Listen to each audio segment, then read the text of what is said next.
मुंबई में हुए बाबा Siddiqui murder case में यूपी एसटीएफ ने शूटर शिवा को गिरफ्तार किया है।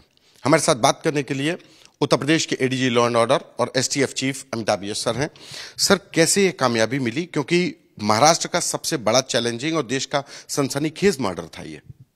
एसटीएफ उत्तर प्रदेश व क्राइम ब्रांच मुंबई द्वारा लगातार इन अपराधियों को ट्रैक किया जा रहा था और इनके बारे में सूचना प्राप्त हुई कि यह अपराधी बॉर्डर क्रॉस करके नेपाल में भागने की कोशिश कर रहा है और इसी कारण इस पर एक्शन लेते हुए यूपी एसटीएफ द्वारा शिवा को गिरफ्तार किया गया। शिवा बाबा सिद्दीकी मर्डर केस में मुख्य शूटर है और पूछताछ से उससे कई अहम जानकारियां मिली हैं। यह जानकारी मिली कि पूर्व में गिरफ्तार शूटर धर्मराज और शिवा एक ही गांव के हैं। शुभम लोनकर, जो इनके दुकान के पास स्क्रैप की दुकान करता था, ने इनसे कांटेक्ट किया था और स्नैपचैट पर इसकी बात लॉरेंस बिश्नोई के भाई से कराई थी। इस बातचीत के दौरान ही इस हत्या का प्लान बना था। महाराष्ट्र निवासी शुभम लोनकर और एक अन्य जालंधर निवासी यासीन अख्तर ने इस प्रकरण में लॉजिस्टिक सपोर्ट दिया था, असलहे आदि उपलब्ध कराए थे तथा मृतक की लोकेशन भी उपलब्ध कराई थी। आगे की कार्रवाई मुंबई पुलिस द्वारा की जा रही है। कितने रुपए की सुपारी दी गई थी, कुछ पैसे दिए गए थे कि नहीं दिए गए थे, और महाराष्ट्र में घटना करने के बाद ये वापस बहराइच क्या करने आए थे? जो पूछताछ में जानकारी मिली कि उससे पता चला कि 10 लाख रुपए इस शूटर को दिए जाने थे। इसके अलावा भी हर माह कुछ पैसे इनको प्राप्त होते। अभी तक पैसे की डिलीवरी की बात प्रकाश में नहीं आई है।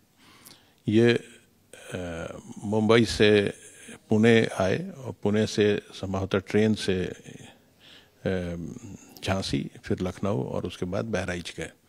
रास्ते में इन्होंने अपने साथियों से बात की थी कि इनको नेपाल में शेल्टर मिल जाए और इसके लिए इन्होंने एक सहयात्री के मोबाइल का इस्तेमाल किया था।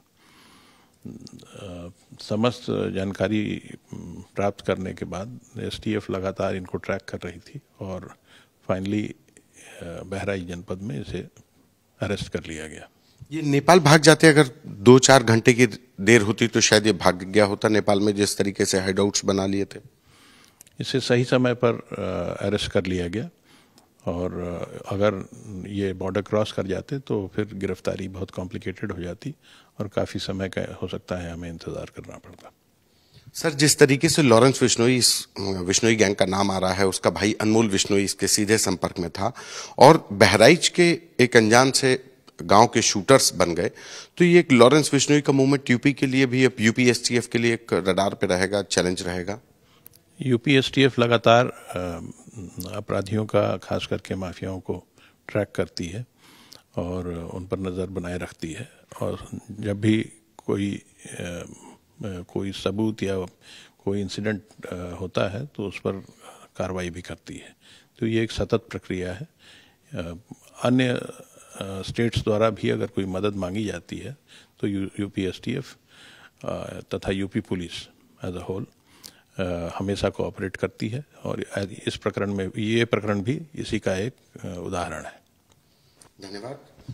ये थे हमारे साथ एसटीएफ चीफ अमिताभ यश, जिनका कहना है कि लॉरेंस बिश्नोई जैसे तमाम गैंग एसटीएफ के रडार पर हैं। एसटीएफ लगातार ऐसे गैंग्स पर नजर रखती है और उनकी हर गतिविधि पर नजर रखते हुए कानूनी शिकंजा भी कसा जाता है।